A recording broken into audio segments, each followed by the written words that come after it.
Afternoon, folks. It's Saturday, 1st of August. We're into a new month. July's gone. Oh, let's turn that off. Go away. Yeah, it's going to be a short one today because we know why. The last one is a fast one. We're at that time of the week again. We've got 3 days off, and just as I've started filming this, someone's now pulled up behind me, which is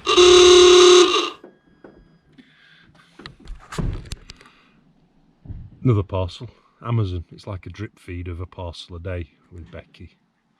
She kind of has one, then another one, and then another one. Turns out, really nice, pleasant delivery driver. Still delivering down there. Quite interested in the van. It does, I would say, these kind of things, anyone who's got one, and especially if they're self-build, everyone's always really inquisitive of how they're done. And you kind of come out your shell a little bit and go, well, actually, and you go into like a bit of a Felicity Kendall moment, and it's got this, and it's got this, and under here there's this, and this does this, and that's going to be up there, and that does that.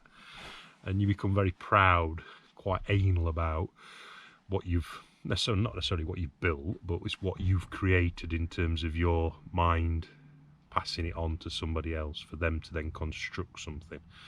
I mean, Steve, he's a genius. He kind of creates what I visualise, and no, everyone who sticks their head in goes, wow! And he was like, he kind of opened the side door, then they got off, I opened the side door, and he went, wow!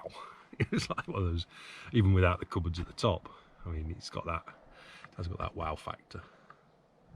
And everyone goes, God, it's big, isn't it? And obviously when you run from a long wheelbase Transit Custom, which is like your well, it's bigger than your T5, isn't it? When you've gone from that kind of van to something like this, and he's like saying, oh, you're not a short guy, are you? And I went, no. The bed, right, some people say it's a bit of a waste of space, permanent bed, and for me it's not, because I've still got a good living space down the bottom. I've still got a good boot space for my boys and all the ramble that I'm going to take on trips with me. But the bed is a priority, and if you don't have a good night's sleep, then what's the point in? I'm not saying that it's a bad thing. I've done the rock and roll bed. I'm 6'4", 6'5", and to have a 3/4 bed and a 160, 170 length bed when you're 192, 193, you sleep on it, but you get up in the morning and you're 75% of the way there. You're not in this unbelievable mattress, which is, it's got 1, 2, 3, 4, 5, 6, 7. It's got to be 10 inches deep. This mattress with a memory foam inbuilt top on it, and you get into it, and your body just goes, oh. And you wake up in the morning, you've had the best night's sleep ever. Sometimes you're still too tired, i.e. too relaxed to want to get up.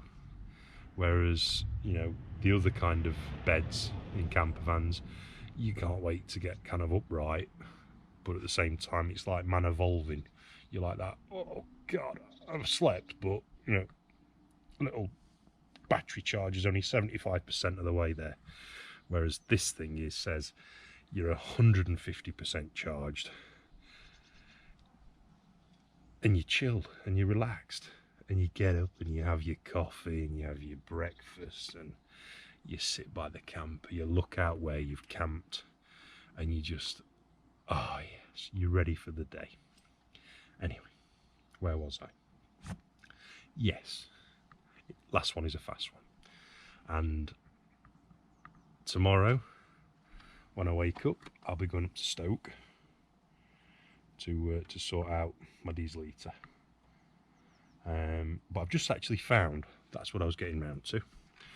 I've just found on the web a nice set of 5-spoke alloys, which apparently are suitable for my van.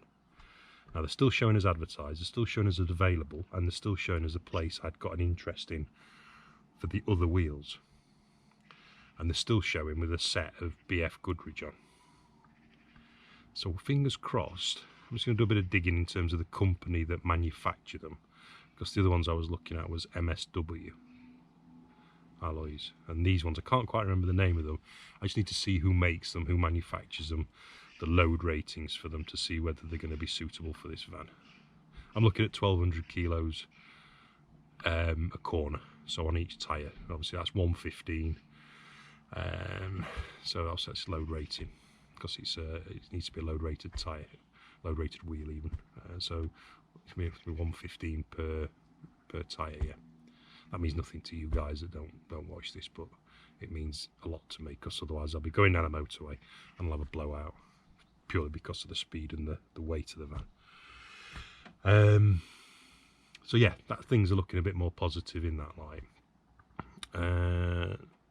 Yeah, so up to Stoke tomorrow, diesel eater, and then Monday afternoon, maybe Tuesday morning, I don't know. I don't particularly want to spend 2 days in feathers in my pillow. That's what's sticking your face when you're sleeping. I don't particularly want to spend more than a day in Stoke if I can help it, so I will make the journey down irrespective on Monday night to nearer Reading. I'm going to try and find some nice park up in the sticks somewhere. So if any of you van lifers are out there and watching this, who I watch, and you fancy meeting up, any of the famous celebs, want to meet another famous celeb, then give me a message on this channel and we'll try and make it happen.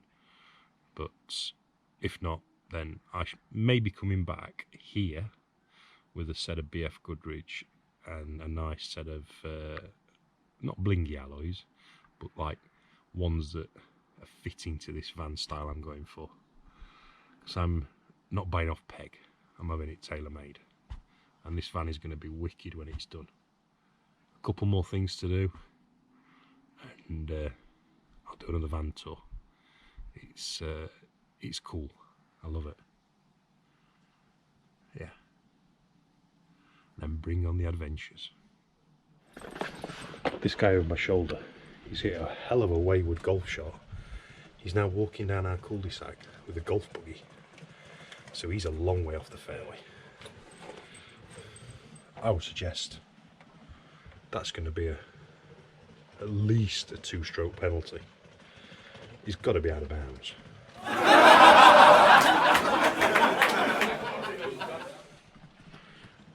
Does he even know this is not a golf course?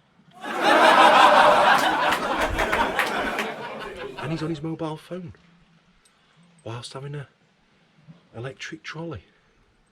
Surely there's got to be an offence in there somewhere.